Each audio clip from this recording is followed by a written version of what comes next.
अस्सलाम वालेकुम बच्चे। आज हम लोग स्टार्ट करने लगे ऑनलाइन क्लासेस और आज का जो हमारा पहला टॉपिक है, जो हम पहली चीज़ करने जा रहे हैं वो ये है कि हम चैप्टर नंबर 3 को रिवाइज करने जा रहे हैं। बेसिकली हमारे पास दो ऑप्शंस थे कि या तो हम आगे से कंटिन्यू करते या हम पीछे से रिवाइज करा लेते। तो एज यू नो कि हमारे पास बेसिकली पहला जो हमारा सेंड अप था, जो लास्ट टाइम वाली डेट शीट थी उसके अकॉर्डिंग, जो कि फिजिक्स का था, तो दैट इज़ वाई पीछे से हम लोग रिवीजन करा रहे हैं। फिर वक्त स्टार्ट करेंगे चैप्टर नंबर 3 और उसका सबसे पहला टॉपिक है वेलोसिटी टाइम ग्राफ, जिसको हम स्टार्ट करने जा रहे हैं। और वेलोसिटी टाइम ग्राफ को चूज इसलिए किया गया है क्योंकि चैप्टर नंबर 3 के या बेसिकली जो हम रिवीजन करने जा रहे हैं वो हम लॉन्ग क्वेश्चन वाइज करने जा रहे हैं। और एक्सरसाइज के कुछ शॉर्ट क्वेश्चंस आज डिस्कस करेंगे, जिनमें से 7 शॉर्ट क्वेश्चंस आज डिस्कस करेंगे और 7 जो है वो कल के टॉपिक में डिस्कस करेंगे।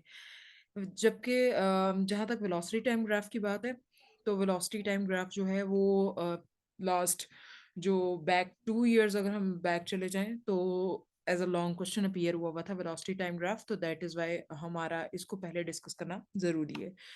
तो चलते हैं हम लोग वेलोसिटी टाइम ग्राफ के प्रॉपर एक क्वेश्चन पर कि वेलोसिटी टाइम ग्राफ बेसिकली है क्या। तो एक बेसिकली वेलोसिटी टाइम ग्राफ एक ऐसा ग्राफ है जो कि आपको टाइम के लिहाज से वेलोसिटी के अंदर वेरिएशंस यानी चेंजेस, तब्दीली बताता है। यानी एक ऐसा ग्राफ, एक ऐसा कर्व जो कि आपके पास टाइम के लिहाज से आपको वेरिएशंस बताए, वेलोसिटी में चेंजेस बताए। वो इस तरह का जो ग्राफ है वो बेसिकली वेलोसिटी टाइम ग्राफ कहलाता है। इसके अलावा एक और चीज जनरली जो याद होनी चाहिए वो ये है कि हमारे पास और बेसिकली वेलोसिटी टाइम ग्राफ के हवाले से एक और चीज़ याद रखिएगा कि वेलोसिटी टाइम ग्राफ में हमेशा टाइम जो है वो एक्स एक्सिस पे होगा और जो वेलोसिटी होगी वो हमेशा वाई एक्सिस पे होगी।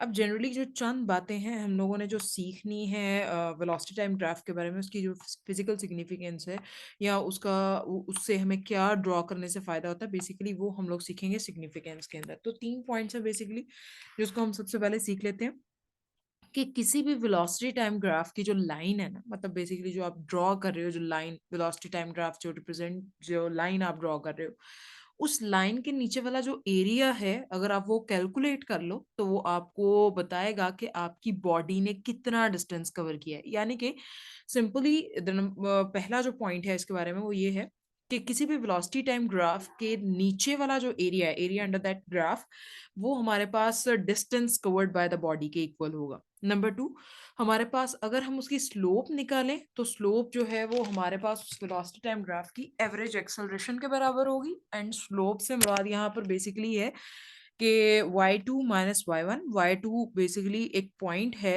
y एक्सिस के along and y1 is also some point on y axis. और इसके अलावा बेसिकली हमारे पास स्लोप जो है चूंकि delta y over delta x के बराबर है, which means y2 minus y1 over x2 minus x1।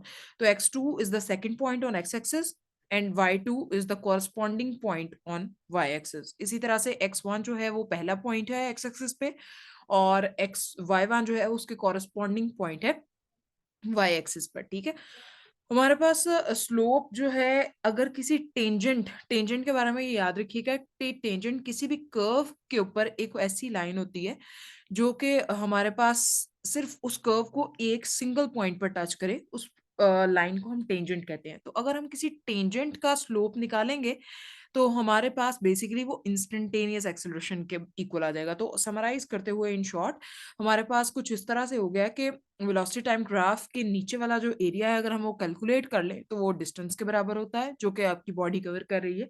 और हमारे पास दूसरा जो है वो वेलोसिटी टाइम ग्राफ जो है वो एवरेज एक्सेलरेशन के बराबर उसकी स्लोप है। और अगर आप किसी कर्व्ड ग्राफ की स्लोप निकालना चाह रहे हो तो आपको टेंजेंट ड्रॉ करना पड़ेगा और टेंजेंट की स्लोप निकालोगे जब तो वो इंस्टेंटेनियस एक्सेलरेशन के बराबर आ जाएगी।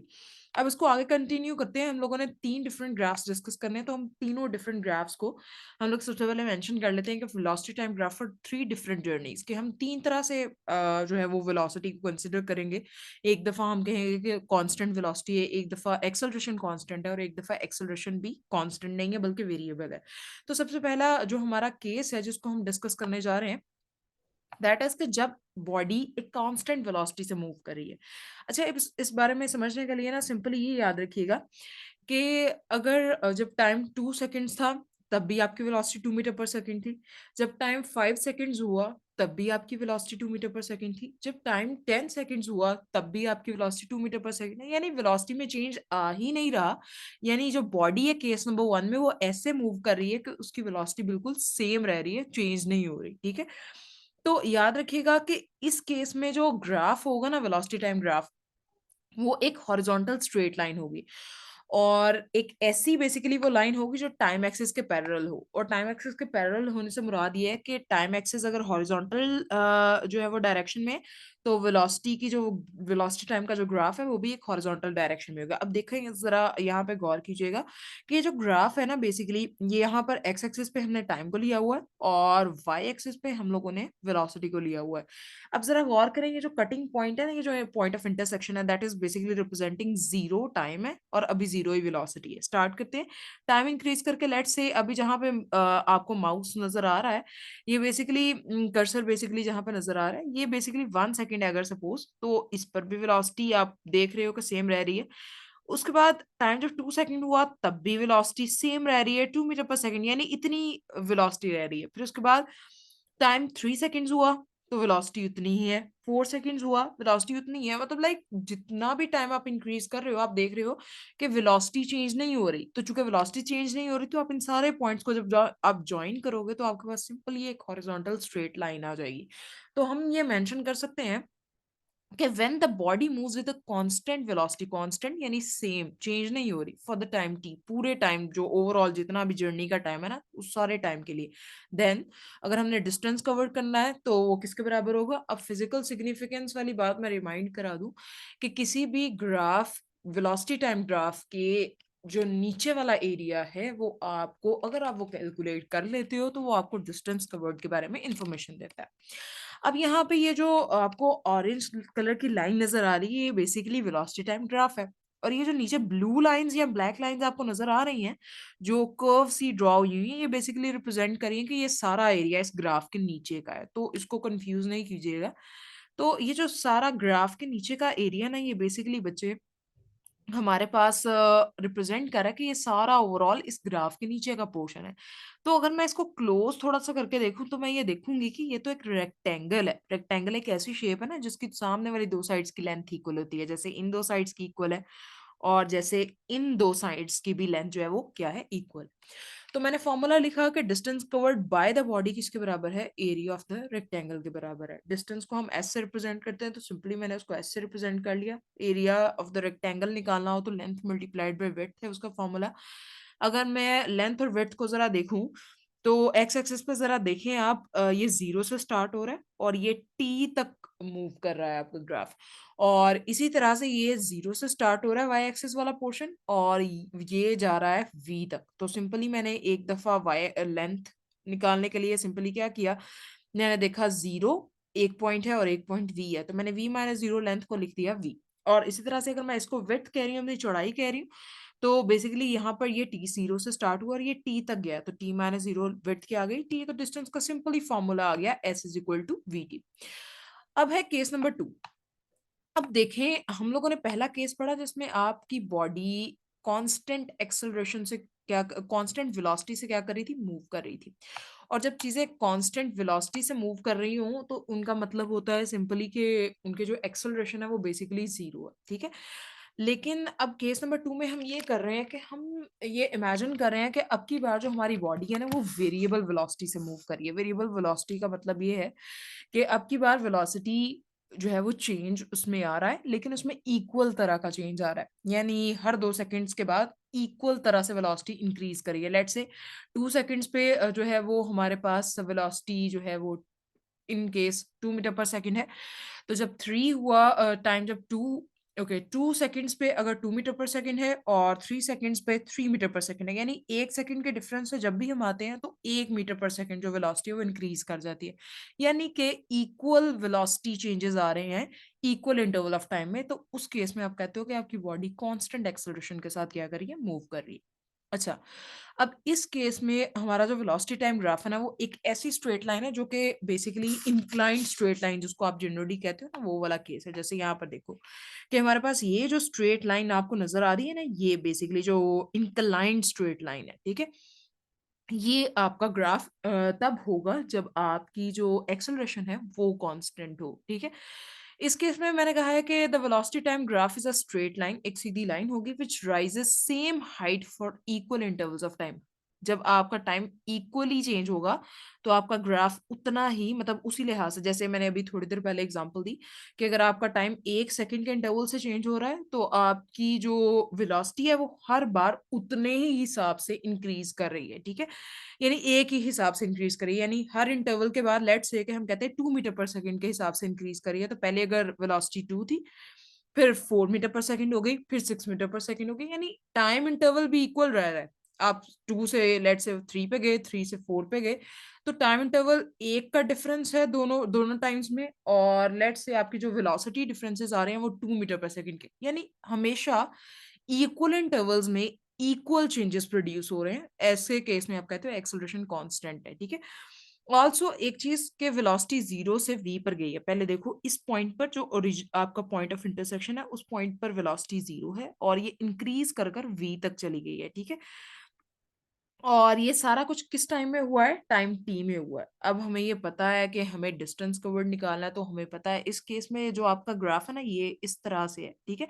अब इसके नीचे वाला जब मैंने ब्लैक लाइन से एरिया हाईलाइट किया ना, तो मैंने देखा कि ये तो शेप ऑफ अ ट्रायंगल है, इस बार रेक्टेंगल नहीं है।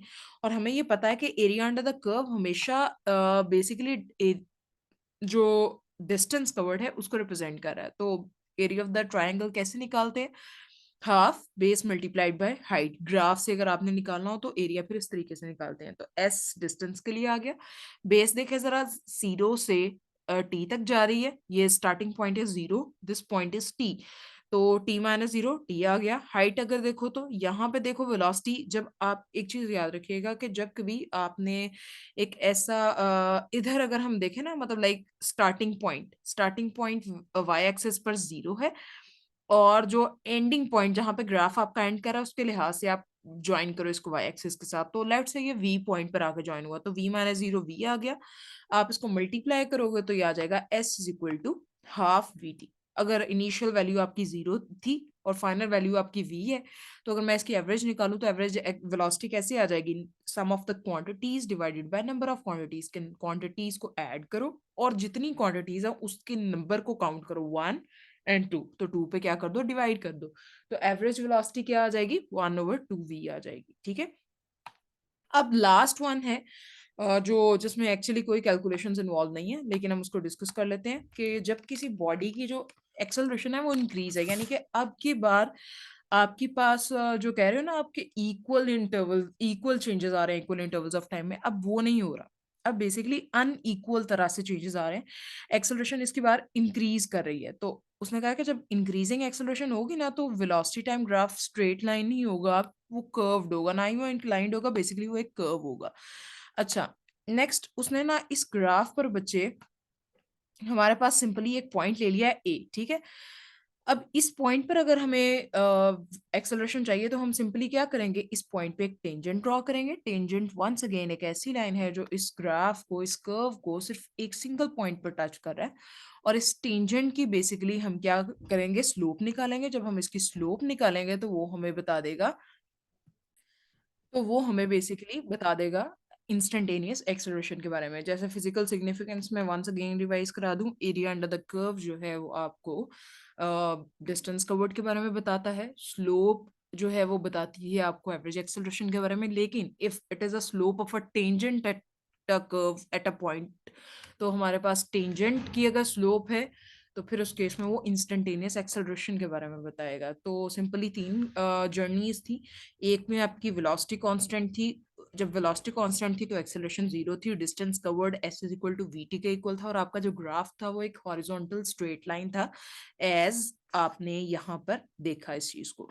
फिर सेकंड पे आपके पास आप कांस्टेंट एक्सेलरेशन से मूव कर रहे थे, उस केस में आपका जो ग्राफ था वो एक इंक्लाइंड स्ट्रेट लाइन थी, और उस केस में जो आपकी डिस्टेंस की वैल्यू थी वो s is equal to V A V multiplied by T थी। एंड ऑल्सो उस केस में बच्चे आपकी जो एक्सेलरेशन थी वो नॉन जीरो थी, ठीक है।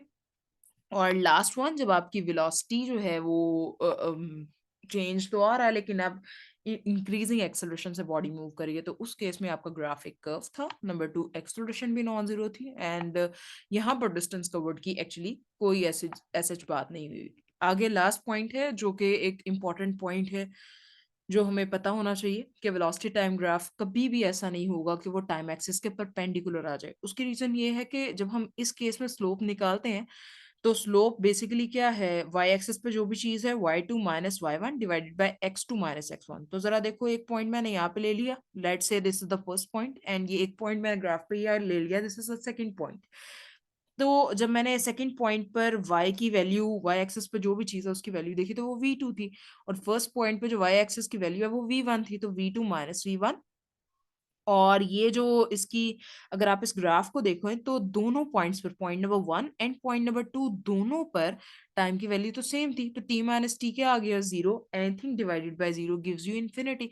तो एक्सेलरेशन इनफाइनाइट है, दैट इज व्हाई आपके पास ऐसे ग्राफ्स पॉसिबल नहीं है। अब जरा आगे देखिएगा, कुछ एमसीक्यूज हैं लिंक टू दिस टॉपिक, जो हमने इसको एड अप किया है कि slope of velocity time graph, अभी आप लोगों ने पढ़ा कि वो एक्सेलरेशन के बराबर है, area under the curve and time axis, यानी वेलोसिटी टाइम ग्राफ और टाइम एक्सिस के दरमियान वाला जो एरिया है वो आपको किस चीज के बारे में बताता है, तो वो आपको डिस्टेंस के बारे में बताता है। अगर स्लोप जो है वो वेलोसिटी टाइम ग्राफ की डिक्रीज हो रही हो, यानी कि आपका ग्राफ बजाय इस तरह से ड्रॉ होने के उलट ड्रॉ हुआ हो, यानी वाई एक्सिस से शुरू हो रहा है ऊपर से और नीचे की तरफ आ रहा है, तो उस केस में आपकी एक्सेलरेशन जो है वो नेगेटिव है। और जिस तरह से अभी थोड़ी देर पहले आपने सीखा है ऊपर के, जब वेलोसिटी आपकी एक्सेलरेशन जो है वो बेसिकली कांस्टेंट थी, उस केस में आपके पास क्या है, एंड जनरली अगर आप कहते हो कि स्लोप इंक्रीज कर रही है, तो स्लोप बेसिकली एक्सेलरेशन को रिप्रेजेंट कर रहा है, तो स्लोप अगर इंक्रीज कर रही है इसका मतलब है एक्सेलरेशन जो है वो क्या है, पॉजिटिव है। ऑल्सो ये जो फोर्थ वन है, ये वो वाला केस है जब आपका एक्सेलरेशन जो है वो इंक्रीज कर रहा हो। फिफ्थ वन क्या था, the body moves with a constant velocity then velocity time graph is a horizontal straight line है ये, ठीक है, ये पहला केस है आपका। उसके बाद the distance covered bye a body with uniform acceleration in time T from the rest. अब यहाँ पर ना आपकी क्वेश्चन यूज हो रही है, S is equal to half S is equal to V I T plus half A T square. As आप rest से स्टार्ट हो रहे हो तो वी आई जीरो है, और आप जब उसको पुट करोगे वी आई को जीरो के इक्वल, तो बाकी क्वेश्चन बचेगी S is equal to half A T square. And the last one is कि अगर velocity time graph parallel to time axis हो, यानी जो आपका पहला केस है, तो एक्सेलरेशन क्या रहती है, जीरो रहती है। एंड लास्ट वन, अभी जो हमने चीज करनी है वो आपके क्वेश्चंस कुछ डिस्कस करने हैं, जिनमें ऑलमोस्ट 7 क्वेश्चंस आज हम डिस्कस करेंगे। अच्छा, ओके। सबसे पहले है, what is the difference between uniform and variable velocity. तो यूनिफॉर्म वेलोसिटी क्या होती है हमारे पास, सिंपली सबसे पहले इनका एक डिफरेंस लिख लेना है कि यूनिफॉर्म वेलोसिटी एक ऐसी वेलोसिटी है, या ये बेसिकली वो वाला केस है जब बॉडी इक्वल डिस्प्लेसमेंट कवर करे in equal intervals of time, यानी कि सेम तरह के टाइम में वो सेम तरह के गैप ऑफ टाइम में सेम तरह का डिस्टेंस हमेशा डिस्प्लेसमेंट कवर करे, तो ऐसी जो वेलोसिटी है वो यूनिफॉर्म वेलोसिटी कहलाती है। एंड ऑल्सो एक चीज याद रखिएगा, यूनिफॉर्म वेलोसिटी के केस में बच्चे, ना तो डायरेक्शन चेंज होती है वेलोसिटी की, ना ही उसका जो मैग्नीट्यूड है वो चेंज हो सकता है, बिकॉज यूनिफॉर्म का जो वर्ड है ना वो कांस्टेंट सेम के वर्ड से लिंक्ड है। एंड ऑल्सो वेरिएबल वेलोसिटी वाला जो कॉन्सेप्ट है, वेरिएबल वेलोसिटी ऐसी वेलोसिटी है कि जब आप इक्वल इंटरवल्स ऑफ टाइम में अनइक्वल डिस्प्लेसमेंट कवर कर रहे हो, एंड ऑल्सो उस केस में चाहे डायरेक्शन चेंज हो, चाहे उसका मैग्नीट्यूड चेंज हो, या चाहे दोनों चेंज हो, हर केस में मतलब लाइक डिस्प्लेसमेंट का जो है वो, अगर वेलोसिटी की डायरेक्शन चेंज हो रही है तो भी वो वेरिएबल वेलोसिटी, अगर उसका मैग्नीट्यूड चेंज हो रहा है तो भी वो वेरिएबल वेलोसिटी, और अगर दोनों चेंज हो रहे हैं तो है ही वेरिएबल।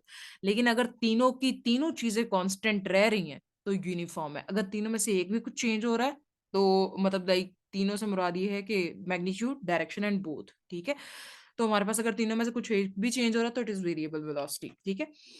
अच्छा, ओके, उसने कहा from the explanation of variable velocity define acceleration.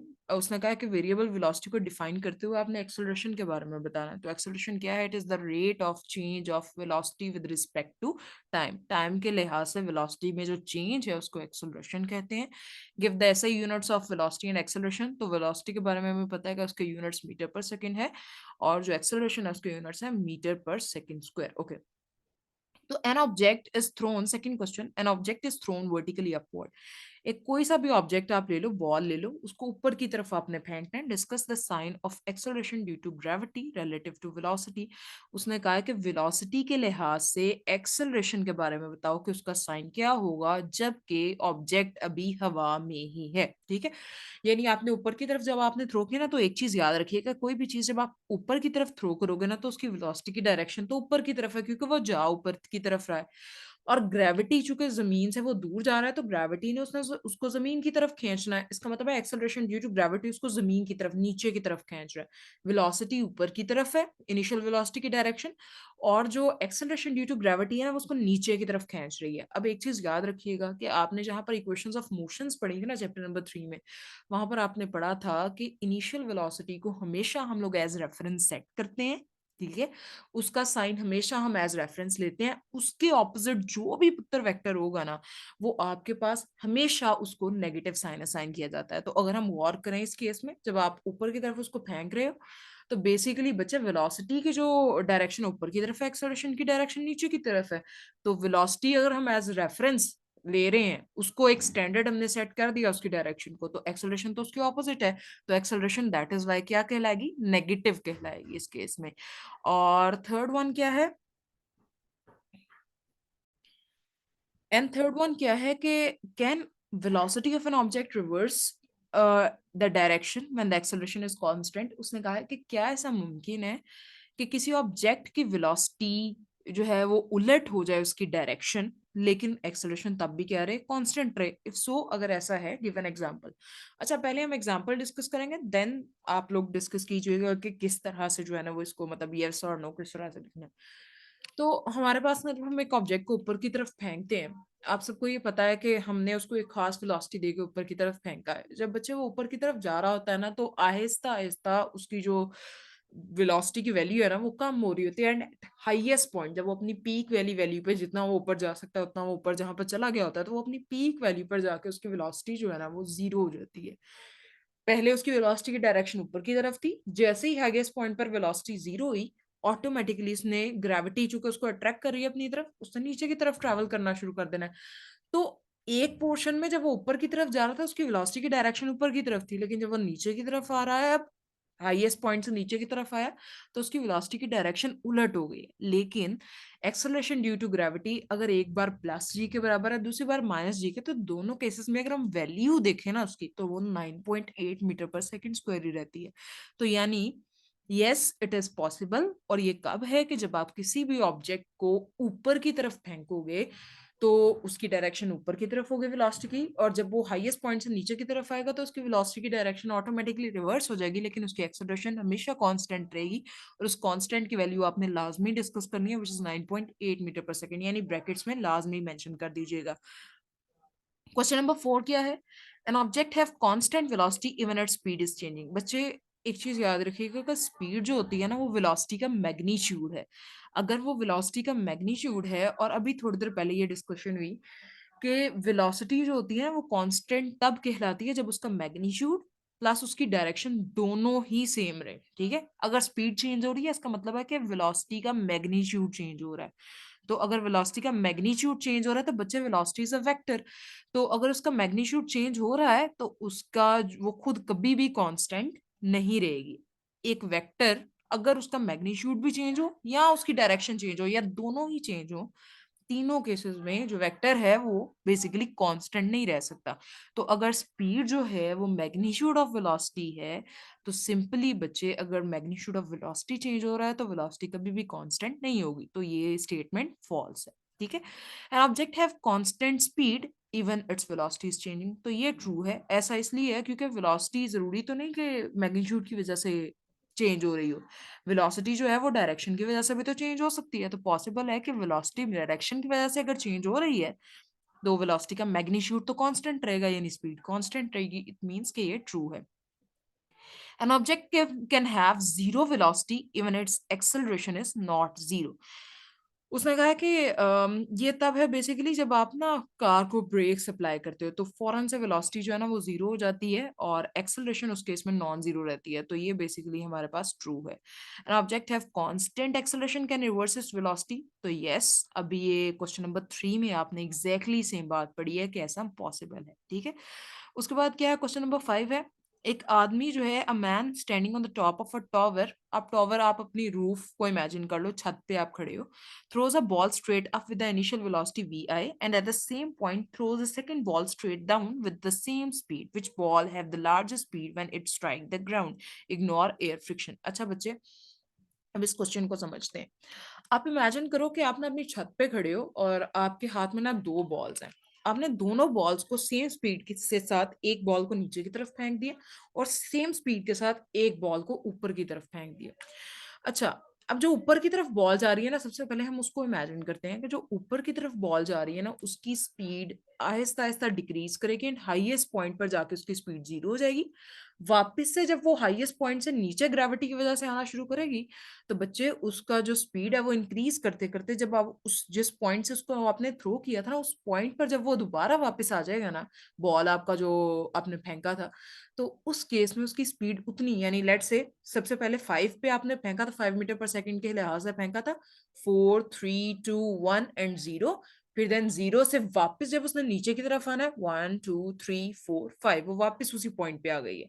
यानी कि दोनों केसेस, अगर मैं नीचे वाले की बात करूं तो वो आहिस्ता आहिस्ता जो है वो ग्राउंड की तरफ ऑटोमेटिकली शिफ्ट हो जाएगा, और अब जब ऊपर वाले बॉल ने ऊपर की तरफ जाके नीचे जाना है ना, तो जब जिस पॉइंट पे आपने नीचे वाली बॉल को थ्रो किया था उस पॉइंट पर उसकी वैल्यू तो सेम हो गई हुई है वेलोसिटी की, तो दोनों जो है वो एग्जैक्टली सेम वेलोसिटी के साथ क्या करेंगी, नीचे की तरफ आएंगी, ठीक है। एक्सप्लेन द फॉलोइंग सर्कमस्टेंसेस जिसमें in which v and a of car are, v and a velocity and acceleration है बेसिकली पैरेलल। तो बच्चे जब आप क्या कर रहे हो, इंक्रीजिंग वेलोसिटी से मूव कर रहे हो तो वेलोसिटी और एक्सेलरेशन पैरेलल रहती है, यानी उसकी डायरेक्शन दोनों की सेम है। अगर आप डिक्रीजिंग वेलोसिटी से मूव कर रहे हो तो वेलोसिटी और एक्सेलरेशन की डायरेक्शन एक दूसरे के ऑपोजिट हो जाती है, यानी वो एंटी पैरेलल होती हैं। परपेंडिकुलर, जब आप सर्कल में मूव कर रहे हो तो centripetal force centre of the circle की तरफ होती है एंड सेंट्रिपिटल एक्सेलरेशन भी सेंटर ऑफ द सर्कल की तरफ होती है, यानी उस केस में जब आप सर्कल में मूव कर रहे हो तो acceleration centre of the circle की तरफ होती है, जबकि वेलोसिटी टुवर्ड्स द टेंजेंट होती है, तो उस केस में उनका जो आपस में एंगल होता है वो 90 है। v is zero but a is not zero. इस केस में हार्ड ब्रेक्स अप्लाई हुई होती है, v जीरो हो जाती है लेकिन एक्सेलरेशन जो है वो जीरो नहीं होती। In the last one, a is zero but v is not zero. Constant velocity से जब आप मूव करते हो तो वेलोसिटी सेम रहती है, और चूंकि acceleration is the rate of change of velocity, तो चूंकि वेलोसिटी चेंज ही नहीं हो रही तो एक्सेलरेशन क्या होगी, जीरो हो जाएगी, ठीक है। अब लास्ट क्वेश्चन है, तो लास्ट क्वेश्चन क्या है कि आपके पास जो है basically motion with a constant velocity is a special case of motion with constant acceleration. Is the statement true? Discuss. उसने कहा कि जब एक बॉडी कांस्टेंट वेलोसिटी के साथ मूव कर रही हो तो उसकी एक्सेलरेशन भी कांस्टेंट रहती है, क्या ये स्टेटमेंट दुरुस्त है? और इसके बारे में बात करें, ठीक है, डिस्कस करें इसको। कांस्टेंट एक्सेलरेशन का मतलब है एक्सेलरेशन सेम रह रही है, चाहे एक्सेलरेशन 1 हमेशा रह रही हो 1 मीटर पर सेकंड स्क्वायर, तो आप कहते हो एक्सेलरेशन कांस्टेंट है with its direction remaining constant.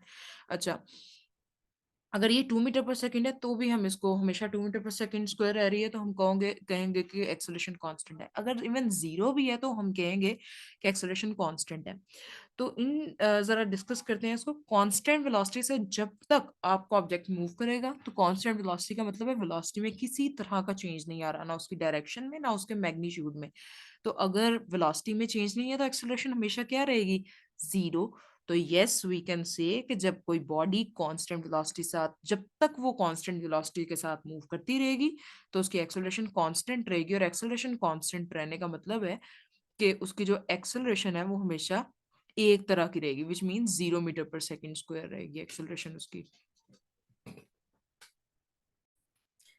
तो आज के लिए जो है वो 7 क्वेश्चंस और ये लॉन्ग क्वेश्चन पूरा हो गया है। अगर कुछ कॉन्सेप्ट कोई आपको क्लियर नहीं हुआ हो तो आप इसके बारे में बात कर लीजिएगा लाज़मी। फिर वक़्त के लिए इतना ही है। आप इसको एक बार अच्छे से पढ़ लीजिएगा, सुन लीजिएगा और फिर उसके बाद डिस्कस कर लीजिएगा अगर इन केस कुछ नहीं समझ आया। Thank you very much. अल्लाह हाफ़िज़।